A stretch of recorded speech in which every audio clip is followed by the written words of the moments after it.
Professor Anya Sharma, a renowned linguist, stood before her class, a vibrant group of eager students.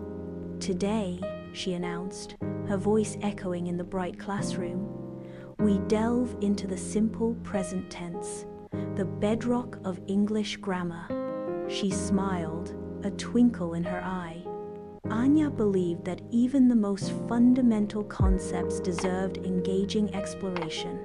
She began by explaining its purpose. "We use the simple present to describe habits, routines, and general truths. Think of actions that happen repeatedly, or facts that are always true." She wrote on the board, "I drink coffee every morning.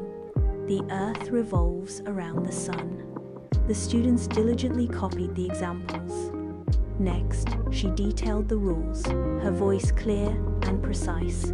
For I, you, we, and they, we use the base form of the verb, the simplest version.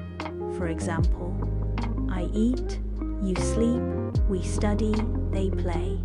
She paused, allowing the information to sink in.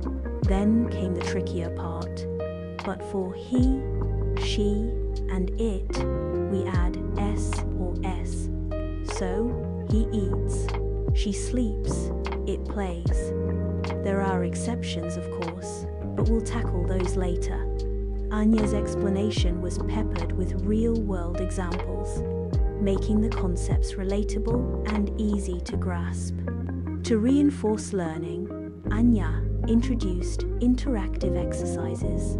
She projected sentences onto the screen, omitting the verbs. The students, buzzing with energy, shouted out their answers. "He read a book." "Reads," chorused the class. "She walked to school." "Walks." The room filled with the sounds of enthusiastic participation. Anya then presented a short story, each sentence employing the simple present tense. The students followed along, identifying the subjects and verbs, their comprehension growing with each sentence. The story was about a playful monkey who swung through trees, ate bananas, and chattered incessantly.